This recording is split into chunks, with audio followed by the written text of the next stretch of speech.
A masterpiece of psychology hidden deep in everyone's dreams. Have you ever had a recurring dream that left you unsettled long after waking up? Why do people across ancient and modern times, from east to west, encounter similar figures in myths, art, and dreams like the hero, the shadow, or the wise old man? This book, The Archetypes and the Collective Unconscious by Swiss psychologist Carl Gustav Jung, may hold the answers. It is not a dry academic treatise, but a key to unlocking the treasure house of the human psyche, revealing the psychological inheritance we all share from our distant ancestors. Jung, the giant of psychology who stood alongside Freud, developed the concept of the collective unconscious in the first half of the 20th century through in-depth studies of patients' dreams, psychiatric cases, and world mythologies. This book collects several of his key essays, including on the concept of the collective unconscious, the relation between the ego and the unconscious, and others on archetypes, systematically explaining how archetypes shape our behavior, emotions, and creativity. Published between 1934 and 1954, it continues to influence psychology, literature, film, and art to this day. From the hero's journey in Star Wars to DreamAnalysis and contemporary psychotherapy, echoes of Jung's ideas are everywhere. Why is this book worth reading for ordinary people like us? Because it doesn't just explain mental disorders, it helps us understand the deeper drives behind everyday life, those inexplicable fears, sudden bursts of inspiration, and emotions that transcend cultures. Today, let's step into Jung's world together, explore the mysteries of the collective unconscious, and see how these ancient archetypes quietly operate in modern life, guiding us toward a more complete self. Whether you're a professional, a parent, an artist, or a young person searching for direction in life, this book offers a mirror to see the deeper forces hidden beneath the surface. Chapter 1: The Journey of Discovering the Collective Unconscious. Jung's theory of the collective unconscious was not born from pure imagination, but from years of clinical practice and cross-cultural research. Unlike Freud, who saw the unconscious primarily as a repository of personally repressed material, Jung proposed two layers: the personal unconscious on the surface, holding individual forgotten or repressed experiences, and beneath it, the collective unconscious, a psychological foundation shared by all humanity, untouched by personal experience, and inherited from ancestral primal experiences. Picture the mind as an iceberg. The part above water is conscious awareness and the personal unconscious, while the vast base below is the collective unconscious.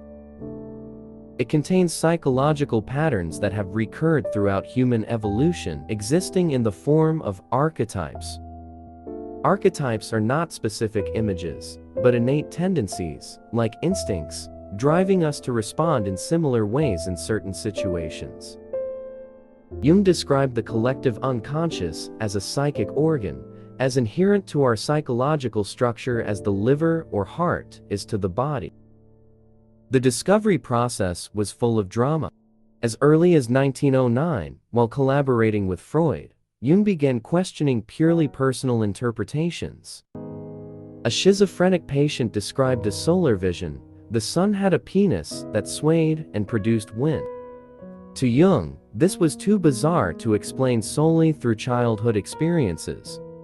Later, he stumbled upon the exact same imagery in an ancient Greek Mithraic ritual, the sun god with a tube producing wind. This shocked him. The patient had never encountered these ancient texts, yet produced the identical symbol. It became early evidence for the collective unconscious and contributed to his break with Freud. Another pivotal case came from Jung himself. In 1925, he dreamed of being in a dark, ancient house, exploring downward from the upper living room through layers until reaching a prehistoric cave with bones, pottery, and traces of early humans.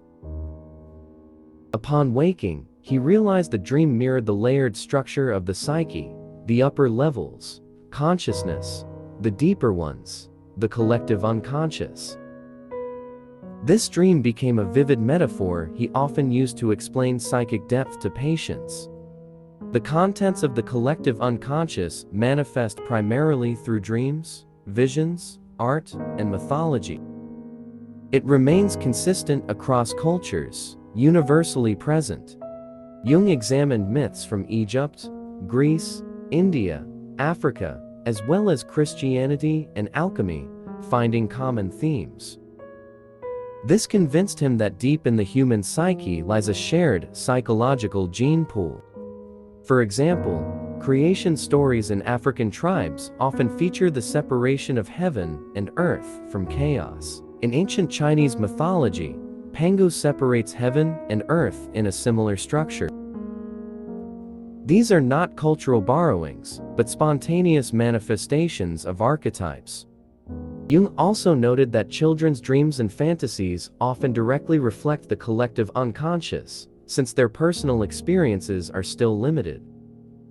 A 5-year-old girl repeatedly told stories of an underground world with treasures and monsters, highly consistent with underworld myths across cultures. Jung saw this as proof that the collective unconscious is active from birth, awaiting triggers from personal experience. In clinical settings, the collective unconscious often emerges during crises.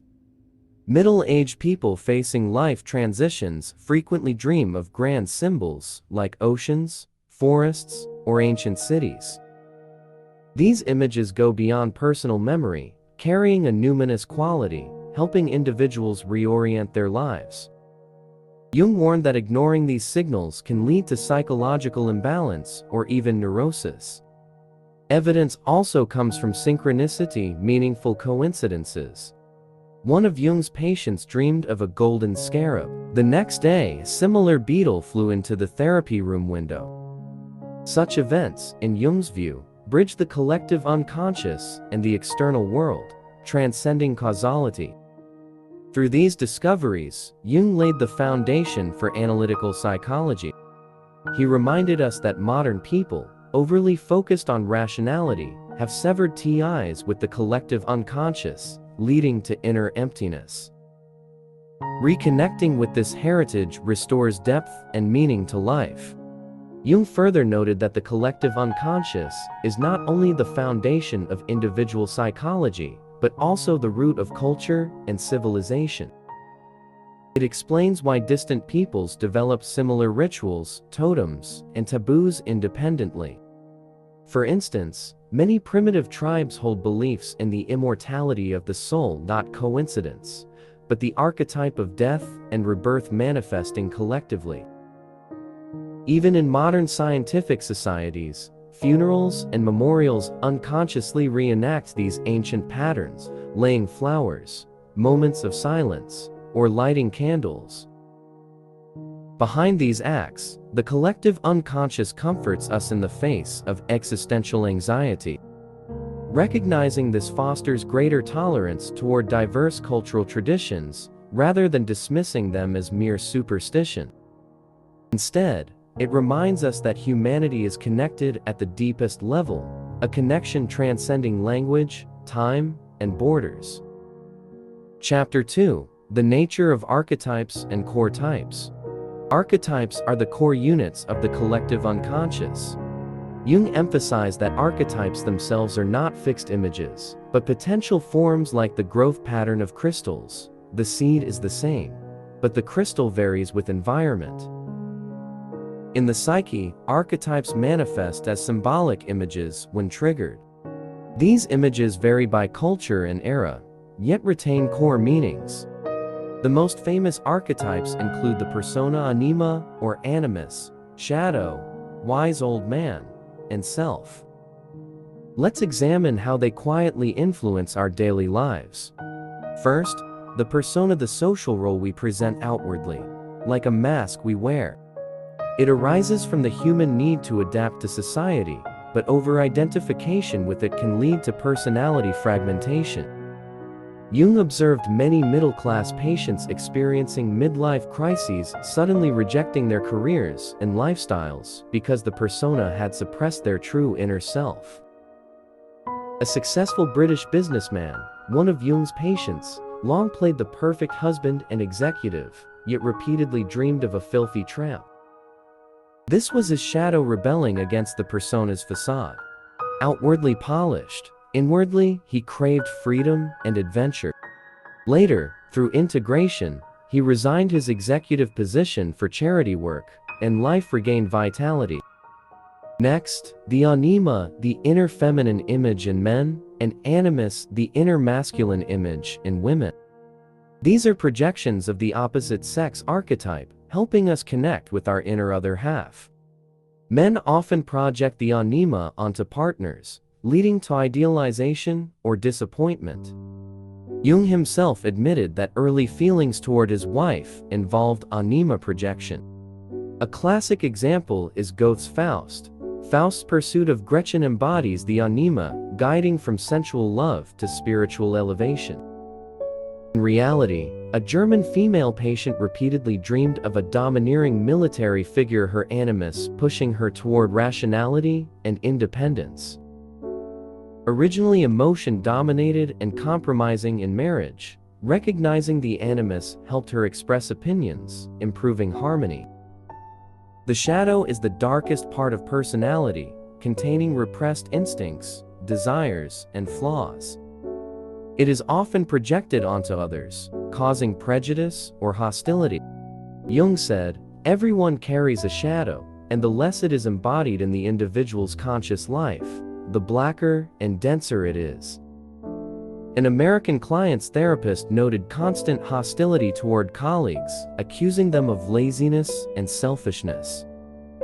DreamAnalysis later revealed these traits were his own repressed parts. Strict childhood education forbade laziness. Acknowledging the shadow improved relationships and self-tolerance at work. The wise old man and great mother are guiding archetypes. The former appears as a mentor like Obi-Wan Kenobi in Star Wars. The latter is both nurturing and devouring, like the Greek Gaia. A French elderly man dreamed late in life of a white-haired sage guiding life. Review easing fear of death. The child archetype represents renewal and potential. Many dream of infants or small animals at career bottlenecks, symbolizing new beginnings. An Italian painter in a creative slump dreamed of a divine child. Inspiration surged, launching a new style. Finally, the self is the central archetype, representing wholeness and unity of personality. It appears like mandala patterns, symbolizing completeness. Jung painted many mandalas in later years to balance inner chaos. Realizing the self requires integrating all archetypes, a long, painful process yielding inner peace. These archetypes are not isolated. They interact in a dynamic system, aiding the individuation process from fragmentation to complete self-realization. Jung saw this as life's most important task, especially after midlife. Midlife crisis, to Jung, the collective unconscious's strongest call. By then, childhood traumas in the personal unconscious are somewhat resolved, and collective archetypes emerge, demanding transcendence of narrow ego for broader integration. Many suddenly turn to philosophy, religion, or art at this stage, the self-archetype pushing for life's overarching meaning. Resisting leads to emptiness, depression, or blind pursuit of power and money. Yielding offers a psychological second birth.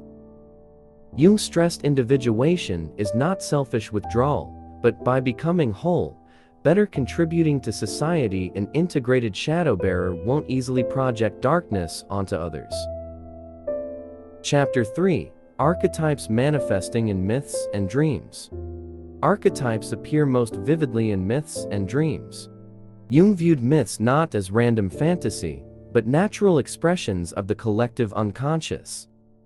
Though details differ across cultures, myths share common structures due to archetypes. The hero archetype is the most universal. Joseph Campbell later expanded Jung's ideas in The Hero with 1,000 Faces. The hero departs ordinary world, faces trials, gains aid, confronts death, rebirth, and returns. This pattern appears in Greek Heracles, Indian Rama, Chinese Yu, The Great Taming Waters, and modern films like The Lord of the Rings and Avatar. A real case. An American Vietnam veteran with PTSD repeatedly dreamed of an underground journey, encountering monsters and finding treasure. Jungian analysis showed the hero archetype aiding integration of war shadow and psychological rebirth. He later completed the return by writing memoirs. The mother archetype is strongly dual, nurturing like the Virgin Mary or Guanyin, devouring like Indian Kali. Jung found in alchemical texts the Earth Mother symbolizing transformation, matter dissolved and reborn. This appears in dreams as floods or caves, representing emotional cleansing. Another key archetype is the trickster like Norse Loki or African spider god. It embodies creative destruction, breaking old patterns. A Swedish entrepreneur in company crisis dreamed of a cunning fox. Upon waking, innovative solutions turned things around. The divine child appears in religions like the birth of Jesus or Greek Dionysus. Modern midlife dreams of infants signal the self-calling for new beginnings. A Spanish woman, post-divorce, dreamed of an abandoned infant. Adopting pets and volunteering restored vitality. Dreams are the direct channel for archetypes entering consciousness. Jung recorded thousands of his own dreams, many with amplificatory symbols, grand images beyond personal experience.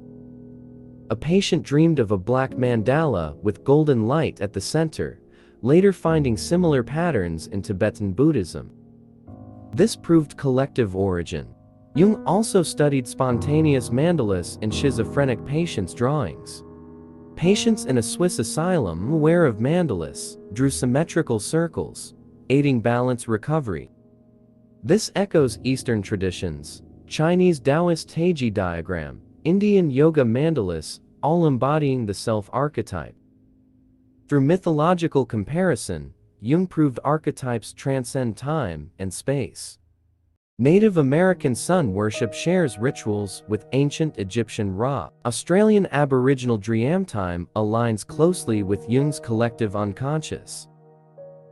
These commonalities let us feel humanity's psychological bond as a whole. In contemporary life, archetypes still remind us of inner needs through dreams. A Japanese salaryman, long overworking, dreamed of being trapped in a maze, eventually finding the exit. This was the hero archetype, pushing for life balance. Similar cases abound in modern workplaces. Many high-stress white-collar workers dream of climbing mountains, crossing deserts, or fighting dragons, variations of the hero archetype.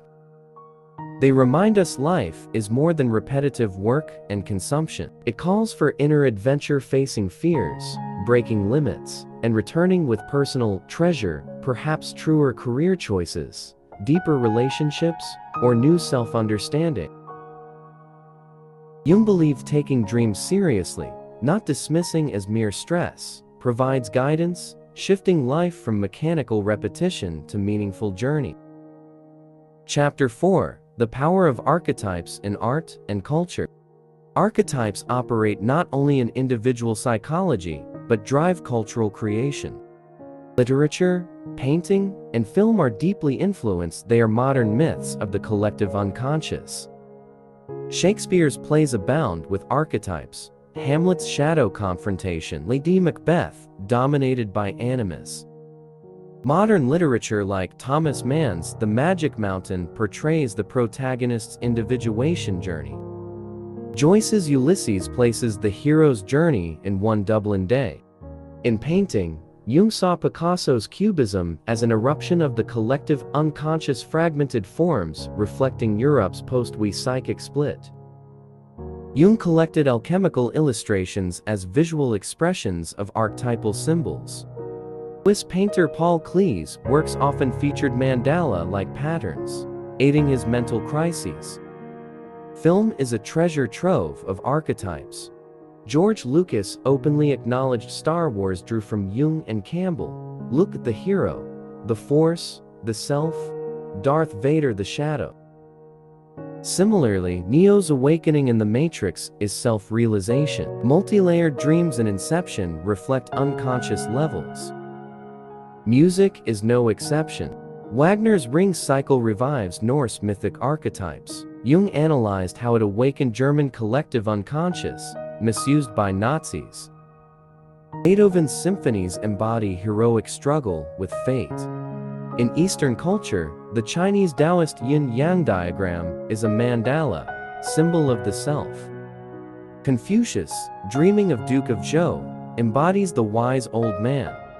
Sun Wukong in Journey to the West from rebellion to protecting Tang monk on the quest is shadow integration. Jung late in life grew interested in the I Ching and Taoism, seeing Eastern wisdom as earlier recognition of collective unconscious flow and wholeness. Contemporary pop culture's superhero film boom satisfies modern craving for meaning via the hero archetype. In material abundance, people compensate inner emptiness through these stories. Marvel's Iron Man from arrogance to sacrifice shows persona-shadow conflict.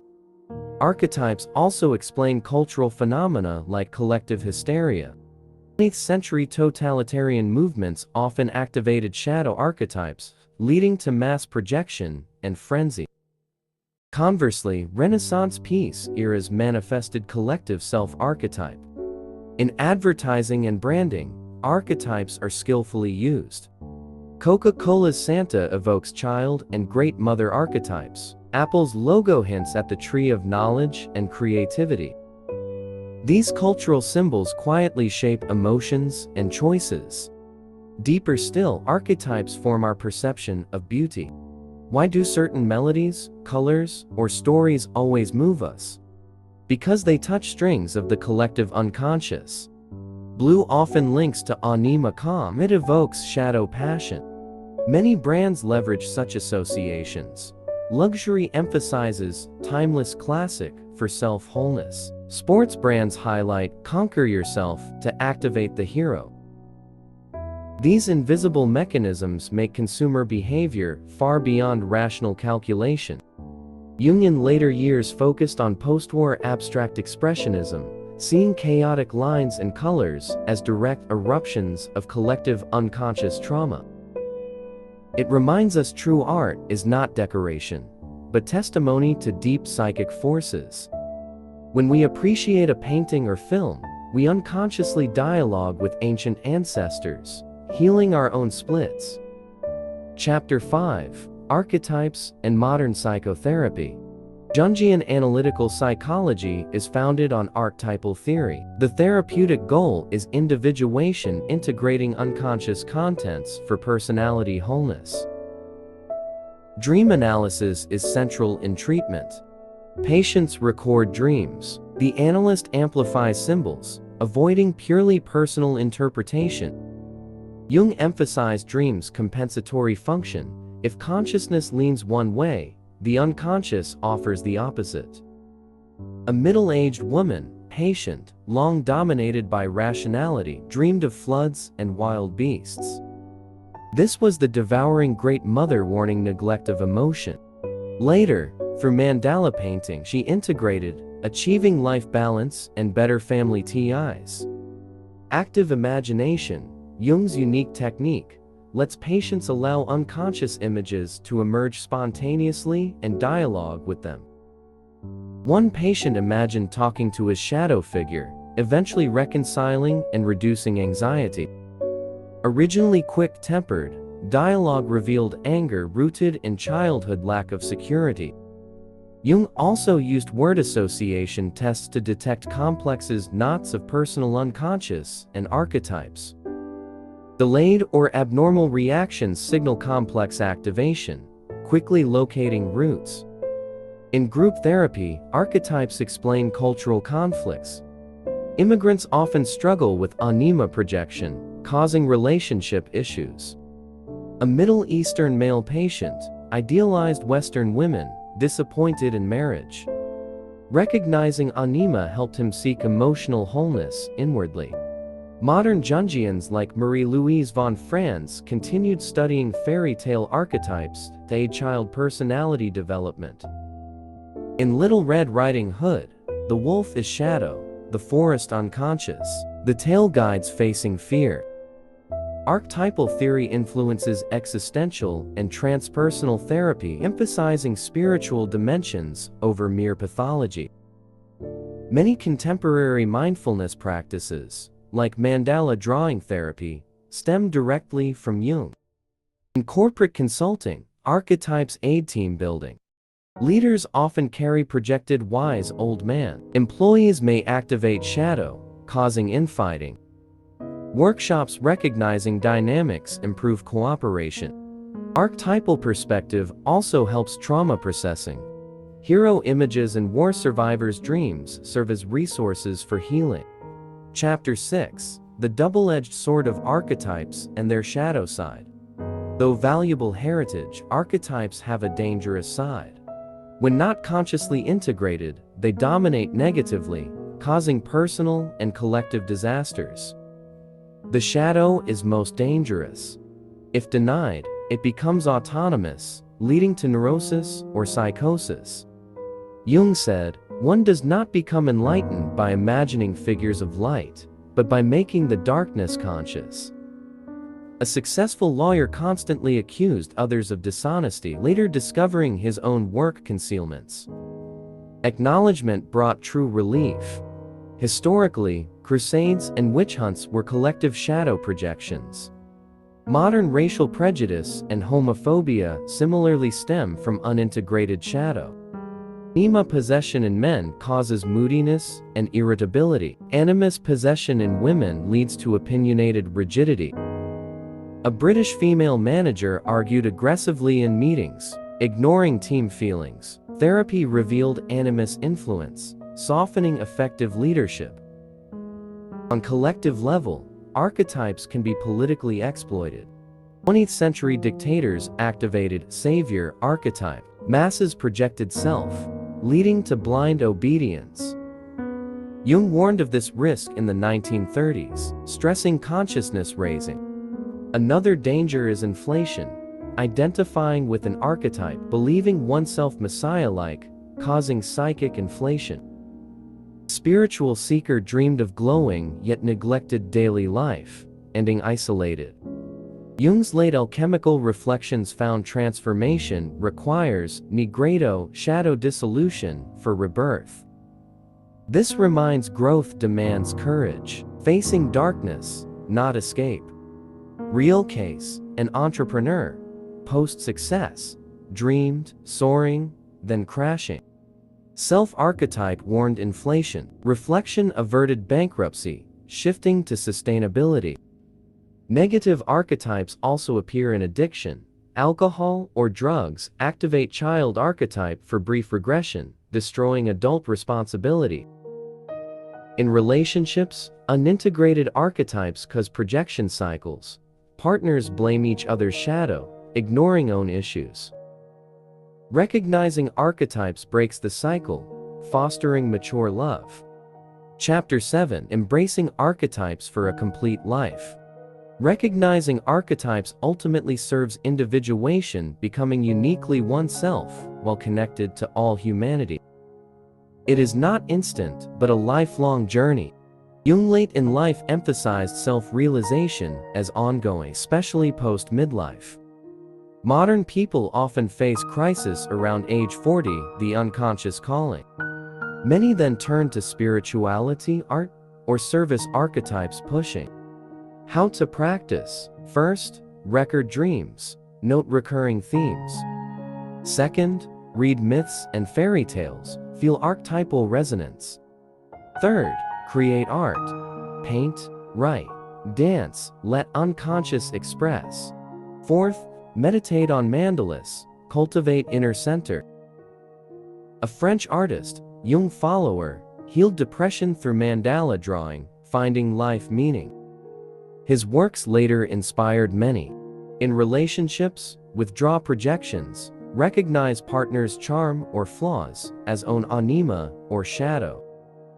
This reduces conflict, fosters deep connection. At work, recognizing persona prevents burnout. Many midlife career changes manifest authentic self-integration. Socially, understanding archetypes promotes tolerance. Diverse cultures are archetypes varying by environment. East emphasizes wholeness, West individuality, different expressions of self. Jung believed individual archetypal integration contributes collective evolution. Facing modern tech era, he urged consciousness to avoid collective unconscious destruction. Today, with AI and VR rising, Jung's wisdom is needed to distinguish real from illusion, maintain inner center. In daily life, notice synchronicity, meaningful coincidences, often archetypal guidance. An unexpected old friend encounter may resolve inner confusion. Embracing collective unconscious is not escaping reality, but living self more profoundly. As Jung said, your visions will become clear only when you can look into your own heart.